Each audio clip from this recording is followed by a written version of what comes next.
तो जितने भी इम्पोर्टेंट क्वेश्चन हैं आपके चैप्टर फर्स्ट से वे सारे के सारे इम्पोर्टेंट आपके बोर्ड एग्जामिनेशन के लिए मैं हर चैप्टर का ऐसी वीडियोस बना दूंगा और फिर आपको पीडीएफ डिलीवर कर दूंगा। बिल्कुल रिलैक्स रहो। डिस्क्रिप्शन में व्हाट्सएप ग्रुप का लिंक होगा, जरूर ज्वाइन हो जाइएगा।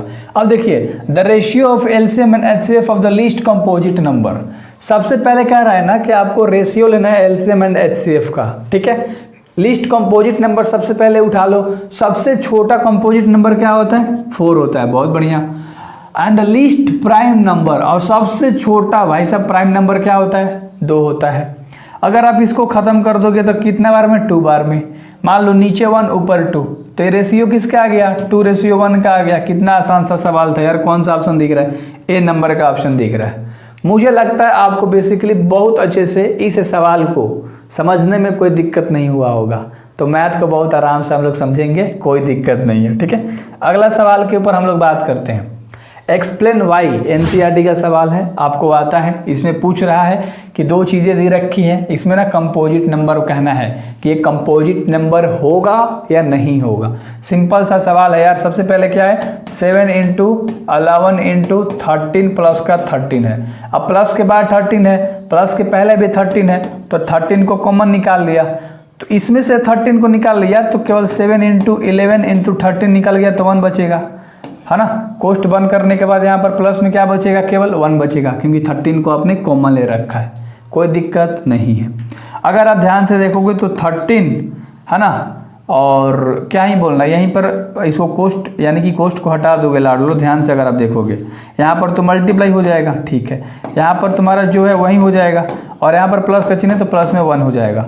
तो इन सबको सॉल्व कर दो। 13 × 10 इंटू, ठीक है। 7 × 1 = 7, 7 × 1 = 7, और 1 जोड़ दोगे तो 8 हो जाएगा। अब यहाँ पर कोई भी एक संख्या आएगा मल्टीप्लाई करने पर, यहाँ पर आपको कंपोजिट नंबर दिख रहा है, तो कोई और भी संख्या मल्टीप्लाई होगा तो भाई साहब वो आएगा ही। बेसिक सी बातें हैं, कोई दिक्कत नहीं है। तो ये कंपोजिट नंबर है, बस ऐसे ही बनाना था आपको। ये 2 नंबर में आपके सवाल। यहाँ से अगर आप ध्यान से देखोगे यहाँ तक तो आपको क्या दिख रहा है? 5, और प्लस के बाद भी 5 है। 5 को कॉमन निकाल दिया तो अंदर क्या बचेगा? 5 की जगह पे 1 बचेगा, उसके बाद 4 3 2 1, और प्लस के बाद 1 बचेगा क्योंकि 5 बाहर आ गया। तो उसी तरह से 5 इंटू कर सकते हैं, 7 × 6 × 1 × 4 × 3 × 2 × 1, और प्लस में 1 कर सकते हैं।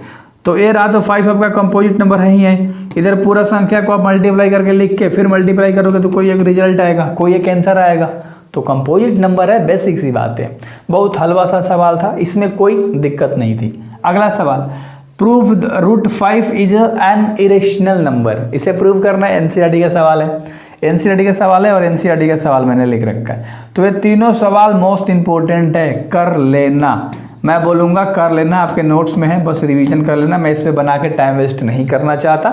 10 से 12-15 मिनट लग जाएंगे, तो मैं टाइम नहीं वेस्ट करना चाहता। मैं चाहता हूँ भाई साहब आपको ना अच्छे तरीके से कंटेंट मिले, आपका समय बर्बाद ना हो, और ना मैं कभी करने वाला हूँ।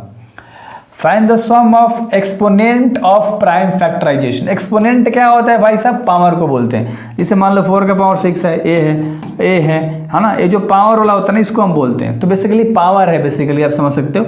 आप लोग डर जाते हो यार कि एक्सपोनेंट होता क्या है। एक्सपोनेंट मान लो 144 है, ठीक है। 2 से जाएगा लाडलो, कितने बार में जाएगा? फटाक से बता दो, है ना। कितने बार में जाएगा? 72 बार में। 2 से जाएगा 36 बार में। 2 से जाएगा 18 बार में। 2 से जाएगा 9 बार में। 3 से जाएगा 3 बार में। यहाँ पर देख रहे हो सबसे ज़्यादा क्या है? 2 का पावर 4 है, इनटू में 3 का पावर क्या हो जाएगा? 2 हो जाएगा। 3 का पावर 2।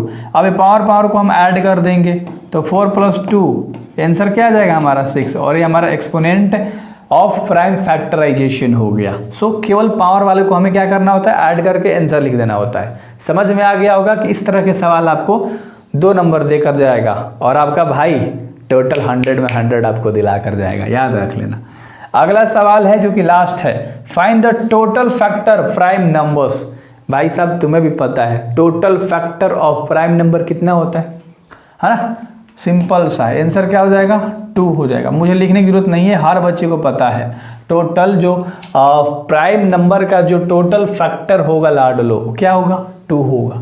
सिंपल सा बात है। अब समझा दूं, जैसे मान लो 1 है, जैसे मान लो 2 है, तो 2 1 के टेबल में एक तो आ सकता है या 2 खुद के टेबल में आ सकता है, तो यही तो प्राइम फैक्टर होता है ना। बहुत बढ़िया। मान लो 5 है तो 5 1 के टेबल में आएगा या तो 5 के टेबल में आएगा। 7 है 7 1 के टेबल में आएगा या तो खुद 7 के टेबल में आएगा। यानी ऐसी संख्या है जो एक के टेबल में आए या खुद के टेबल में आए, खुद से कट जाए, तो होती है हमारी प्राइम नंबर्स। सो समझ में आ गया होगा। इंपॉर्टेंट क्वेश्चन सारा का सारा मैंने आपको बता दिया बेहतर तरीके से। क्लियर है लाडलो? सो बेहतर तरीके से आप कर सकते हो। एक और क्वेश्चन है क्या? एक और क्वेश्चन था, शायद रफ पार्ट हो गया था यार। यहाँ पर क्या था ना, मैंने इस क्वेश्चन को लिया तो था लाडलो, बनाया भी था, बट क्या हुआ था ना, मैं आपको बताता हूँ। यहाँ पर मैंने संख्या थोड़ा सा मिस्टेक करके गलत लिख लिया था। मैं आपको क्वेश्चन बताता हूँ। इस तरह से क्वेश्चन आपको करना आता है। सबका एलसीएम निकाल के सबका अलग अलग एलसीएम निकाल लोगे, है ना। मैं समझा देता हूँ। बेसिकली इस तरह के जब सवाल आएगा तो आपको क्या करना है। मैंने एक संख्या यहाँ पर मतलब मान लो गलत लिख रखा है। मान लो कोई भी संख्या है, क्वेश्चन कह रहा है कि find the greatest number which on dividing. सबसे पहले क्या है लाडलो? 1251 है। मान लो 1251 है। दूसरा संख्या क्या है? 4647 है। 4647 है। एंड थर्ड संख्या क्या है? 9377 है। समझना ध्यान से। तो इसका और इसका तीनों का हमारे पास क्या दे रखा है? रिमाइंडर 1 1 2, यानी इसका 1 है, इसका 1 है, इसका 2 है। समझना, इस तरह से सवाल देता है। 3 को दे देगा ऊपर कोई संख्या, है ना, और नीचे उसका तीनों का रिमाइंडर दे देगा। तो तुम्हें निकालना होगा क्या? ग्रेटेस्ट नंबर, एचसीएफ निकालना होगा। तो सिंपल यहाँ से मान लो 1 माइनस कर दिया, क्योंकि ये रिमाइंडर है भाई साहब, है ना। डिवाइड कर रहे हो किसी संख्या में, रिमाइंडर 1 आ गया तो 5 का रिमाइंडर 1, यानी कि ये क्या होगा? 4 होगा। तो इसी तरह से यहाँ इसका एक रिमाइंडर है, तो मान लो ये कितना होगा? 1250 होगा। इसका हम एलसीएम निकाल लेंगे, ठीक है। इसका रिमाइंडर 1 है तो ये क्या हो जाएगा? 4646 हो जाएगा। ओह सॉरी, तो हम इसका एलसीएम निकाल लेंगे, ठीक है। एंड अगला है 9377, इसका 2 रिमाइंडर है ना, तो 2 निकाल दोगे तो 9375 हो जाएगा। और इसका हम इधर एलसीएम निकाल लेंगे।